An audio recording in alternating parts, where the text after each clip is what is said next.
It is the most celebrated aircraft on Earth. Air Force One. Air Mobility Command supports 2 no-fail missions, vital to U.S. national security. The number 1 mission is the nuclear mission. The number 2 mission is presidential airlift.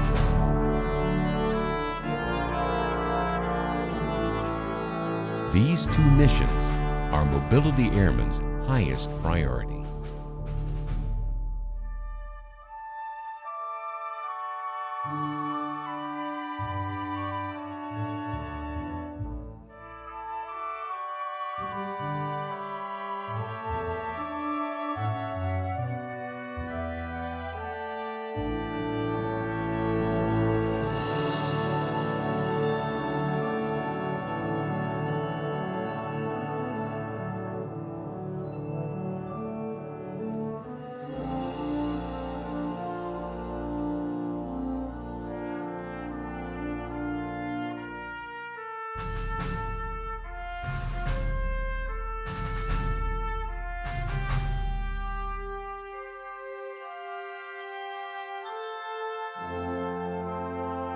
Air Force One and its subtle yet distinguished paint scheme, one-of-a-kind call sign, and ability to enable national interest through global transportation is operated and maintained by the Presidential Airlift Group, assigned to Air Mobility Command's 89th Airlift Wing, located at Joint Base Andrews, Maryland.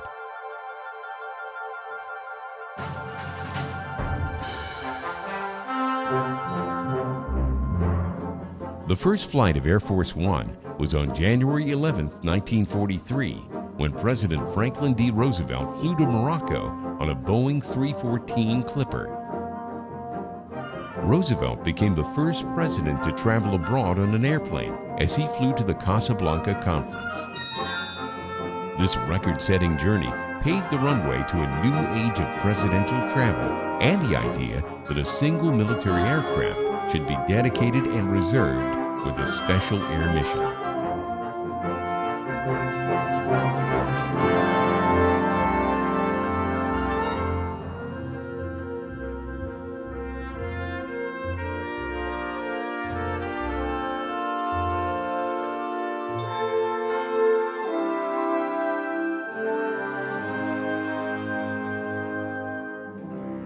In 1953, mid-air confusion over similar call signs between Eastern Airlines Flight 8610 and Air Force Flight 8610, which was carrying President Dwight D. Eisenhower, would change this special air mission forever.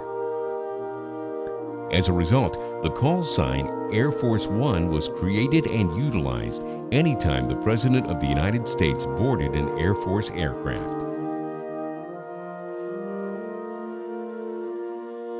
In 1962, the first aircraft designed specifically for presidential travel entered into service. Special Air Mission, or SAM 26000, premiered the now famous Air Force One paint scheme and was the most technologically advanced aircraft used for presidential travel.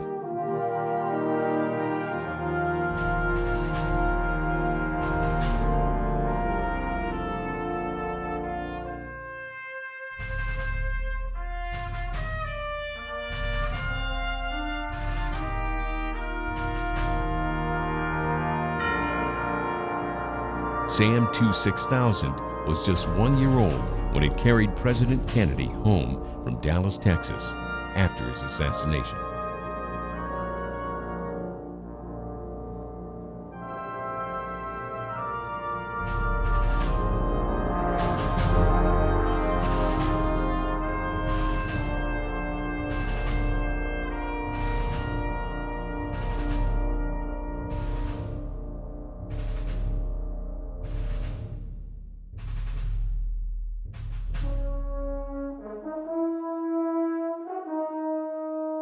SAM 2 8000 and SAM 2 9000 have been in service since 1990 and have transported 5 active presidents across the globe.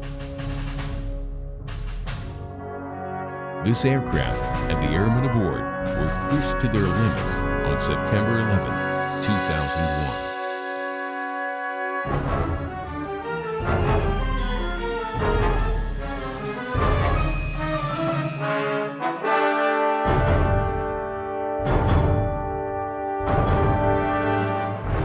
There's numerous emergency action plans to take care of the president, so we had to go ahead and start putting those plans into effect to make sure that everybody was ready to accept the president and get him where he needed to go. So at that point, we started heading out into the Gulf of Mexico to make sure we could keep him safe and get him away from the airliner traffic. Shortly after, the president made the decision he wanted to get on the ground so he could talk to the American people. My thought process throughout the whole thing was to get him to an Air Force base with high security that we could land and I could have all the capabilities I ever needed. You know, there were 300 folks that worked Air Force One, but more important, there were thousands of military that supported us day in, day out, that kept the president safe, that, you know, they're the ones that should be getting the big pat on the back and the big hug, because they did everything perfect to make it look seamless for all of us.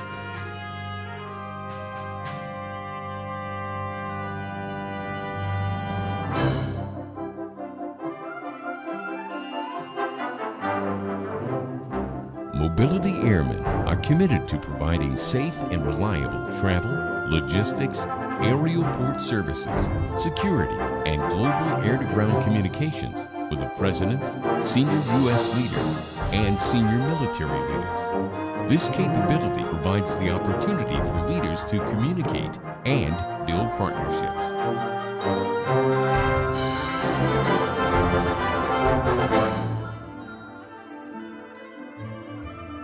The level of professionalism and expertise found in the men and women of the 89th Airlift Wing represent the very best of the excellence found throughout the United States Air Force.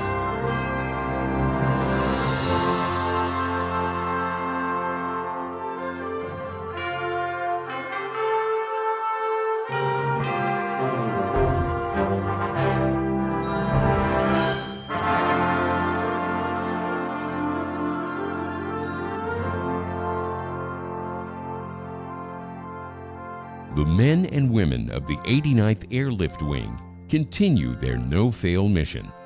There are hundreds of maintainers, aerial porters, security forces, and communication professionals ensuring the perfect execution of the Sam Fox mission.